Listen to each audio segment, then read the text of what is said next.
Hi everyone, எல்லாருக்கும் first வணக்கத்தையும் நன்றிகளையும் தெரிவிச்சுக்கிறேன். என்ன காரணம்னா, என்னோடய முந்தைய பதிவுக்கு நல்லதொரு ரெஸ்பான்ஸ் கொடுத்து இனி வர்ற பதிவுகளுக்கு நல்லதொரு ரெஸ்பான்ஸ் கொடுக்க போகிற எல்லா நல்ல உள்ளங்களுக்கும் நன்றியை தெரிவிச்சுட்டு இந்த பதிவுக்குள்ளே உங்களை நான் அழைச்சிட்டு போகிறேன். இந்த பதிவில் எதை பற்றி பதிய வைக்கலாம் அப்படின்ட்டுருக்கேன்னா, அட்சய திருதியை பற்றி எனக்கு தெரிஞ்ச சில தகவல்களை உங்கள் முன்னாடி வைக்கிறேன். சரி, வாங்க பதிவுக்குள்ளே போகலாம். சயம் என்றால் தேயறதுன்னு ஒரு பொருள் உண்டு. அட்சயம்னாலே தேயாமல் வளர்றதுங்கிற ஒரு பொருள் உண்டு. அமாவாசை மற்றும் பௌர்ணமிக்கு அடுத்து பார்த்திங்கன்னா 3வது நாள் வரும் திதியே திருதியேன்னு நம்ம சொல்லுவோம்.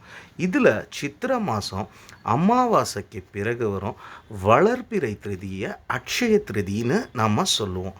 அனைத்து நலன்களையும் அள்ளித்தரும் நாளாக அட்சய திருதி இருப்பதால் புராணங்கள் பார்த்திங்கன்னா இதை பற்றி நிறைய சொல்லியிருக்காங்க. அட்சய திருதி நாளில் நெல்லை படைத்து திருமாலை வணங்குவதுடன், அதாவது நோன்பு இருந்தும் வழிபாடு செய்வாங்க. இந்த நாளில் கங்கை நதியில் நீராடுவதுங்கிறது ரொம்ப விசேஷமான ஒன்று. அதே மாதிரி ரொம்ப மங்களகரமாகவும் இது கருதப்படுகிறது. அட்சய திதி நாளில் அறிவு பெறுறது அல்லது தானம் கொடுக்கறது செய்கிறது பார்த்திங்கன்னா நிச்சயம் நல்ல பலன்களை தரும் என்று வேதத்திலேயே இதை சொல்லியிருக்காங்க.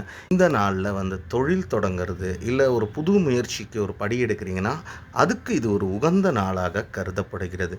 இந்த நாளில் பார்த்திங்கன்னா சொத்துக்கள், விலையுயர்ந்த ஆபரணங்கள் வாங்குவதையும் வாடிக்கையாளர்கள் எல்லாருமே நம்ம கடைப்பிடிக்கிறோம். செல்வ வளத்தை பெருக்கும் நாளில் அட்சய திருதி முக்கிய பங்கு உண்டு. இந்த நாளில் தான் குண்டுமணி அளவுக்காவது தங்கம் வாங்கினா செல்வம் பெருகும் என்று ஒரு பலரது நம்பிக்கையாகவே இது அமைந்துவிட்டது. இதுக்கு காரணம் என்ன அப்படின்னு பார்த்திங்கன்னா, நம்ம ராசி கட்டத்தில் 3வது இடம் குருவோட இடம் அப்படின்னு சொல்லுவாங்க. குருவுக்கு இன்னொரு பேர் பொன்னன் அப்படின்னு உண்டு. அமாவாசையிலேருந்து வர்ற ஒரு 3வது நாள் 3ங்கிற எண்ணிக்கை குருவுக்கு விசேஷங்கிறதுனால குருவுக்கு தங்கம் பிடிக்கும்னு இவங்க தங்கம் வாங்குகிறாங்க. ஆனால் அது எந்த அளவுக்கு உண்மை என்பது தெரியல. அன்றைக்கி குண்டுமணியாவது வாங்கணும், தங்கம் வாங்கணுங்கிறாங்க. இது எல்லாருக்கும் சாத்தியப்படுமான்னு தெரில. அதனால் பார்த்திங்கன்னா அட்சய திருதி நாளில் சிறிதளவு உப்பு வாங்கி நீங்கள் வீட்டில் வச்சா கூட செல்வ வளம் நிச்சயம் பெருகும். இந்த நாளில் லக்ஷ்மி, குபேரன், சிவசக்தி, அன்னபூர்ணி, லக்ஷ்மி நாராயணர் ஆகியோரின் படங்களில் ஏதாவது ஒன்றை வீட்டில் வச்சு வழிபாடு இல்லை விரதம் இருந்தாலே நிச்சயம் பலன்கள் ரெட்டிப்பாக கிடைக்கும். அளவில்லாத செல்வமும் கிடைக்குங்கிறது ஒரு நம்பிக்கை. இந்த நன்னாளில் தான் செல்வத்துக்கு அதிபதியான குபேரனையும் மகாலட்சுமியும் வழிபாடு செய்வது ரொம்ப சிறப்பு வாய்ந்தது. அன்றைய தினத்தில் குபேரலக்ஷ்மி பூஜையும் நிறைய இடத்துல பண்ணுறாங்க. லக்ஷ்மி உருவப்படத்துடன் குபேரனின் அடையாளமான சுதர்சன குபேர எந்திரமும் வைக்கப்பட்டு வணங்கப்படுகிறது. சரி, இந்த அட்சய திருதி நாளில் விரதம் இருக்கிறதுனா எப்படி அப்படின்னு பார்த்திங்கன்னா, அட்சய திருதி அன்னைக்கு அதிகாலையிலேயே நம்ம குளிச்சுட்டு பார்த்திங்கன்னா பின்னாடி இல்லத்தில் பூஜை அறையில் அரிசி மாவிளக்கு கோலம் போட வேணும். அந்த கோலத்தின் மீது பலகை வச்சு அதன் மீது கோலம் போட வேண்டும். ஒரு சொம்பில் அரிசி, மஞ்சள், அதே மாதிரி தானியங்கள், சிறிய நகைகளை போட வேண்டும். பின்னாடி அந்த சொம்பில் பார்த்திங்கன்னா தண்ணியை நிரப்பி அதுக்கு சந்தனம், குங்குமம் இட வேண்டும். பின்னாடி சொம்புலுக்கு மேலே தேங்காய் வச்சு அதை சுற்றிலும் மாவிளக்கு வச்சு கலசமாக நம்ம தயார் செய்யணும். அதே மாதிரி பார்த்திங்கன்னா பலகையில் இதை வைக்கணும்.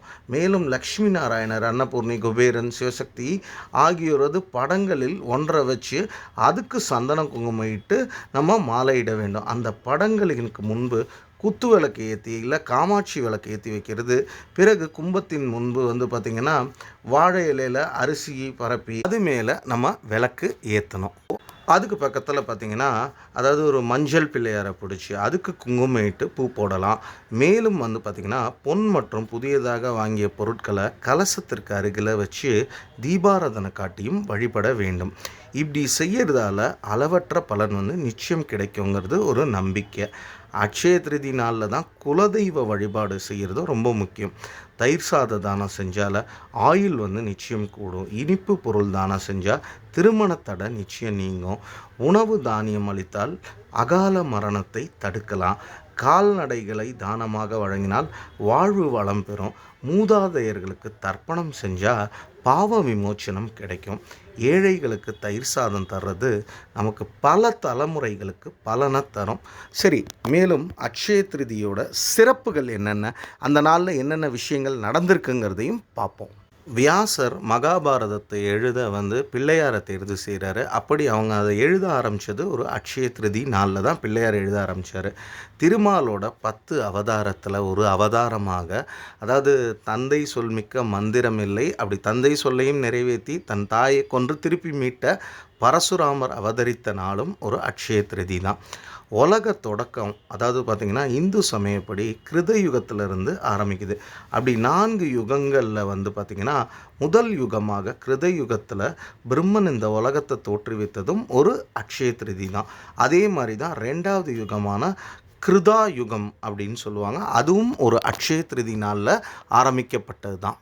மேலும் பிரம்மாவோட தலையை கொய்ததுக்காக சிவனுக்கு சாபம் ஏற்பட்டது. அந்த சாப விமோச்சனம் போனதும் பார்த்திங்கன்னா, அதாவது பார்த்திங்கன்னா சிவன் பிச்சாடனாக எல்லா இடத்துலையும் பிச்சை எடுக்கிறாரு. அவர் பிச்சை பாத்திரம், அதாவது அன்னைக்கு பார்த்திங்கன்னா ஒரு கபால ஓடு மாதிரி இருக்கும், அது பார்த்திங்கன்னா நிரம்பியதும் ஒரு அக்ஷய திதி நாளில் தான். துவாபார யுகத்தில் துரியோதனன் சபையில் திரௌபதியின் மானம் பறிக்கப்பட்டது. அவளோட சேலையை துச்சாதனன் பிடிச்சி இழுத்தான். சபையில் இருந்த அனைவரிடமும் திரௌபதி ஒரு முறையிட்டும் அவளுக்கு எந்த நீதியும் கிடைக்கல. இறுதியாக 2 கரங்களையும் கூப்பி கிருஷ்ணா அபயம் என்று சொன்னதும் தான் இருந்த இடத்திலிருந்து அக்ஷயம் என்ற ஒற்றை சொல்ல உச்சரித்தார் கிருஷ்ணர். அப்போது திரௌபதியின் சேலை வளர்ந்து கொண்டே சென்றது. இது நிகழ்ந்ததும் ஒரு அக்ஷய திதி நாளில் தான். இந்தியாவோட மிகவும் உயர்ந்த புண்ணிய நதியாக கருதப்படுறது கங்கை. இந்த நதி முன்காலத்தில் ஆகாயத்தில் இருந்ததாக புராணங்கள் சொல்லி. பகீரதன் என்ற ஒரு மன்னன் தன்னோட முன்னோர்களோட திதிக்காக இறைவனை வேண்டினா அப்போது கங்கையில் நீராடினால் அவர்களின் பாவம் தீரும்னு கூறப்பட்டது. ஆகாயத்தில் இருக்கும் கங்கையை பூமிக்கு வந்தால் தானே நீராடுவது. எனவே கங்கையை பூமிக்கு கொண்டு வர சிவபெருமானிடம் தவம் இருந்தான் பகீரதன்.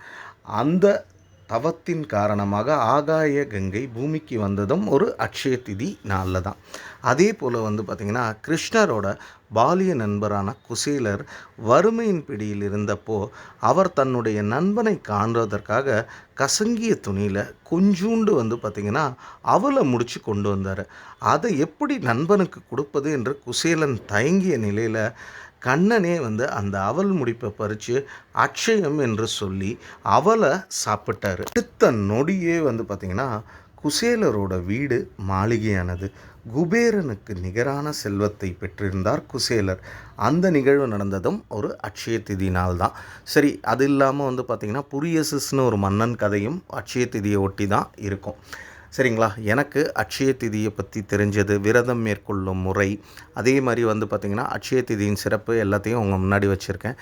இந்த அக்ஷய திதி உங்கள் எல்லாருக்கும் எல்லா சந்தோஷங்களையும் வளமாக நிற்காமல் வழங்க வேண்டும்னு சொல்லிட்டு இந்த பதிவை நிறைவு செய்கிறேன். அதே போல் எல்லோருக்கும் அக்ஷய திருதியை வாழ்த்துக்களையும் தெரிவிச்சுக்கிறேன். வழக்கம் போல் தான் பதிவுகள் பிடிச்சிருந்தால் லைக் பண்ணுங்கள், தெரிஞ்சவங்களோட ஷேர் பண்ணுங்கள், சேனலை சப்ஸ்கிரைப் பண்ணுங்கள், வீடியோவை முழுசாக பாருங்கள். அது எனக்கு ஒரு பெரிய பயனை தரும். நன்றி, வணக்கம்.